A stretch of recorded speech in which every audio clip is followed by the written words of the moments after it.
Should rich nations dump their rubbish on developing countries? A dispute between the Philippines and Canada is exposing the dirty side of the global trade in waste disposal. Who should pick up the task of treating our trash? This is Inside Story.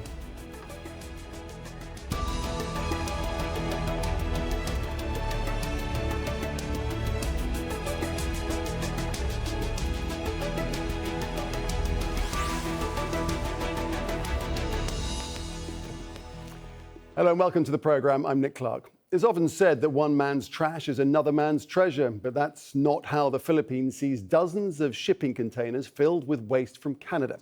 The case has sparked a diplomatic dispute and is just one example of a global problem with managing our rubbish. Alexia O'Brien takes up the story. This is some of the 2,500 tonnes of trash that's been festering in the Philippines for 6 years. Shipped there by a Canadian company, initially labelled as recyclable plastic, customs officials found everything from household waste to diapers. For Filipinos living near the ports, the smell has become unbearable, while environmentalists say it's more than the rubbish that stinks. It is not just only an environmental problem, it will set a precedent for other nations, developed countries to dump their illegal waste here in the Philippines. They say it's unacceptable for rich, powerful nations to dump on poorer countries, which often struggle to dispose of their own garbage. The Philippines has demanded Canada take back its rotting refuse.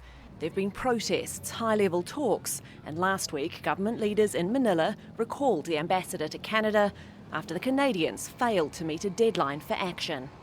That recall shows that we are very serious in asking them to get back their garbage. Otherwise, we're gonna severe relations with them. A Filipino court ordered Canada to take back the trash in 2015, the same year Justin Trudeau became Canada's Prime Minister.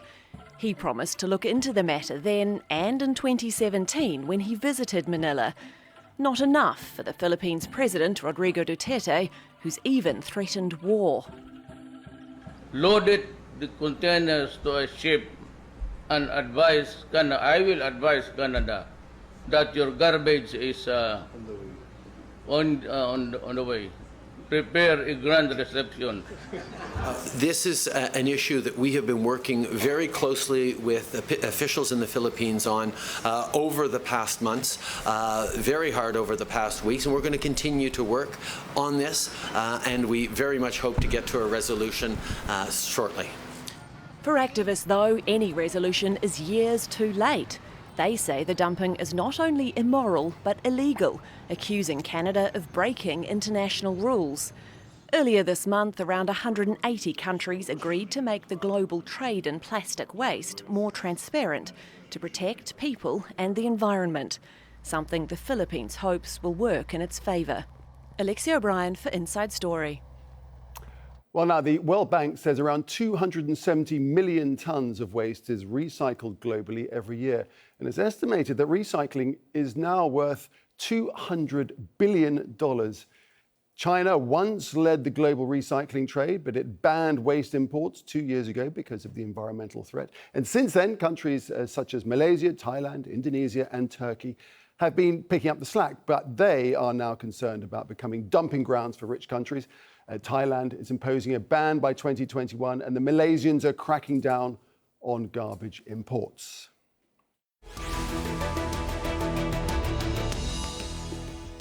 For more on this, let's join our guests now in Mindanao in the Philippines on Skype. Beau Bakon-gis, Regional Coordinator for Asia and the Pacific for Break Free from Plastics. In Beirut, Ziad Abi-shaker, an environmental engineer and founder of Cedar Environment, an environmental and industrial engineering organisation. And also on Skype from Nice, Edward Kosior, Managing Director of Nextek, a recycling consultancy. Welcome to you all. Beau, if I could start with you in the Philippines. What happened here with the Canadian shipment is that the plastic was labelled as recyclable, but in fact it was not, i.e. it was misdeclared. How widespread is such a practice on waste received from overseas by the Philippines? Well, it's very difficult to determine if the shipments that arrive in the Philippines are actually recyclable material or waste, because we don't have enough personnel to be able to determine the kind of shipments that arrive. And what kind of evidence do you have of too much waste coming from overseas around the country? How prevalent is it, and how much can you see it? Are there burning piles of waste and so forth? Mm-hmm. Well, we know of a ship came in illegally, and which we found out to contain contaminated or mixed waste. That includes Canada, South Korea, Japan. We don't know about it unless we see it from communities or these shipments that arrive in their places. Edward Kosior and Nice, it was just last year, wasn't it, that China put a ban on foreign waste imports. Can you talk about how much plastic waste was going to China and where that waste is now going? That's a very important point. I can't give you the exact volumes that were going to China, but they were importing of the order of 12 to 14 million tons per annum. And those plastics were redirected then to other countries once China closed its doors. And indeed, some of the companies receiving plastics from China set up businesses in these other countries. So they've set up facilities in Malaysia, Thailand, Vietnam, Philippines, to accept these materials that they could not bring in via China. So we've got really a shift in the problem from China to these other countries. And some of these facilities we know were set up and not approved by local authorities. So in a sense, they were running illegally. And some of those have been closed down quite publicly, shall I say, as well. So is it a two-ended problem? So you have the unscrupulous operators in the source country, if you like, who are sending in knowingly illegal shipments, and then there are those who are prepared to receive them in the receiving countries. Is that what's happening? Yes, and I think we really should talk about the ones that are shipping contaminated materials in the first place. This is a very difficult thing to control, because once something is loaded into a container and put onto a ship, it's very hard to turn that around and get that back. And the definition of purity is also not very well defined. So if something is 95% sorted plastic, well, that's going to be quite a high quality material for recycling. And yet if it's 50% sorted plastic and the balance is unwanted materials and non-recyclable materials, then that material is unacceptable and should not really be shipped. And indeed, there are unscrupulous operators, and this has been happening over a number of years. And of course, now Philippines is in a position where if it accepts materials, it may be accepting materials that have been below what's really specified for proper recycling. Okay, Ziad in Beirut, let me bring you in. In Lebanon, the problem is much more home-produced waste, but it's led to terrible problems there. Describe some of those for us and tell us what's being done about it. Actually, our problems are also similar to all the others. What is really lacking is a complete infrastructure in place to deal locally with generated waste. We've been famous here of saying that we should change our perspective regarding waste, and instead of looking at it as a problem, let's look at it as a resource. And to revalue this resource, you will need to install the infrastructure. And oddly enough, when China banned all imports of recyclable materials, Chinese companies went to the States now, and they are setting up in the States plastic recycling and paper recycling operations, so that they can take advantage of the affordable materials now that there is a ban on exporting them. And I think eventually the whole world, we will need to sign conventions where third-party certification is issued for any kind of reworked or remanufactured material to go from one place to another, we need to make sure that it is pure to a certain extent. And since sorting these materials is a bit costly, this is why we face this problem now. Okay, well, just before you go on, because we will get into before you go on, because we will get into how we can deal with this. But just explain for us what the situation is like in Lebanon. What are you witnessing there on the streets? How bad is the problem of trash around the place?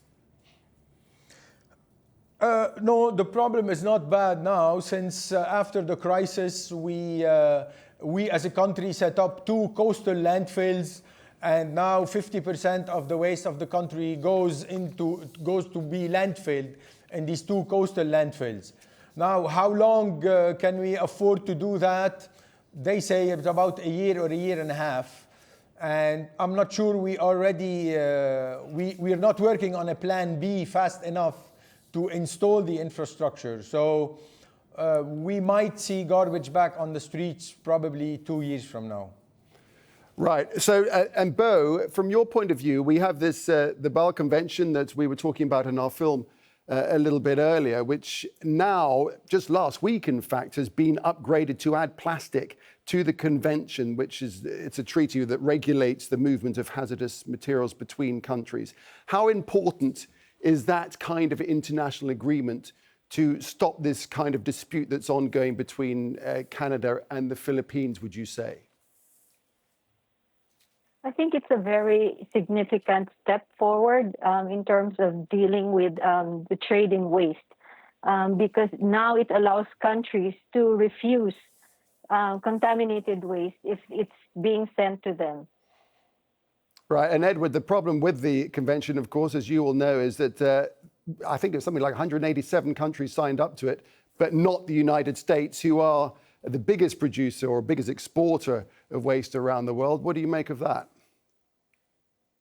Well, I think that's very unfortunate, and I think the Philippines authorities have a right to make sure that materials coming in are of a suitable quality. This is really not a moral thing to do, to ship materials that are not recyclable. I understand the economic argument that businesses in the Philippines may want to recycle materials efficiently or more cost effectively, but there is no reason why they would want to accept materials that could be left in the US for them to deal with. The cost of landfill in the US is very low. It's of the order of $20 per ton, and that is always their option. They're not very good at recycling, and they have a lot of space for landfill. And to masquerade waste as recyclable material is completely inappropriate and should never happen. And Ziad, from the point of view of processing facilities, they're pretty scant around the world, especially in Europe, in the rich countries. Why is that the case? Because of labor cost. You know, this is a costly process to undertake. There's a lot of logistics involved. You're transporting raw materials, let's call it this way, and then the end market for these finished products is not yet there or is not developed. But this is not an excuse to dump your waste on other people's front doors. You know, everybody, we should all come to the agreement that waste is always a local issue. You know, this is a resource that you should be treating locally. You should be developing businesses, enhancing economic activity locally. No one should be bearing the brunt of anyone's waste. And in terms of the circular economy, so I mean, you've talked about, all of you have talked about this, the concept of landfill, but the bottom line is that when we throw things away, there is no such thing as away. We need to start getting into a situation where waste is reused. Is that a reality? Is that something that we can bring in on a broader scale globally? You know, technically, if I may, technically recycling plastic is not impossible. On the contrary, we do have all the technological advances and all the industrial processes that can deal with all kinds of plastics. If you change your perspective, plastic is a fantastic material. It's completely waterproof. It has a very long shelf life. So instead of having that plastic bag sitting in the ocean for 500 years, or in the forest for 500 years, or in a landfill for 500 years, why can't we make it into a panel board or some kind of a plastic beam, and it turns into outdoor furniture, outdoor housing? All kinds of structures can be made out of plastic. You can solve the homeless crisis by providing affordable housing made out of recycled plastic. And that's what you're doing with plastic bags, is that right? You're shredding plastic bags and then turning them into panel boards for construction. Exactly. We're making green walls out of them, vertical rooftop farms. The applications are limitless. And Beau, what about in the Philippines? We've talked about the problem of rich countries exporting their waste to countries like yours, but what processes are in place within the country to deal with recycling plastics, for example?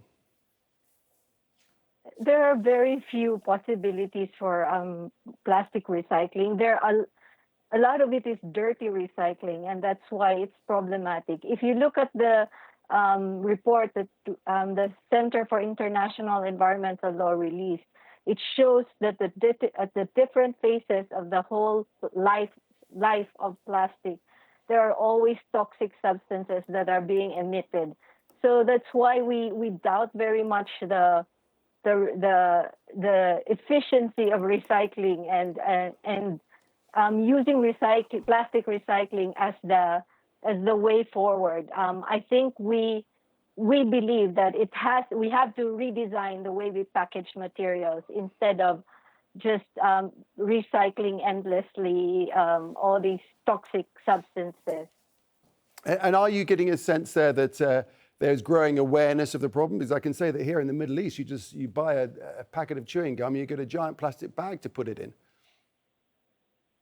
Definitely. I think there are so many countries already that have started to look at the plastic problem, starting with single-use plastic bags. Many of them have bans on it, charges or taxes on single-use plastics. Berkeley, for example, came up with a really good policy, which includes plastic packaging, food packaging that is plastic.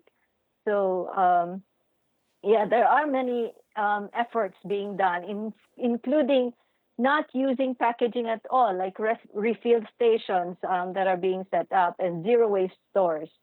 That's right. And Edward, there the thing is a lot of opportunity.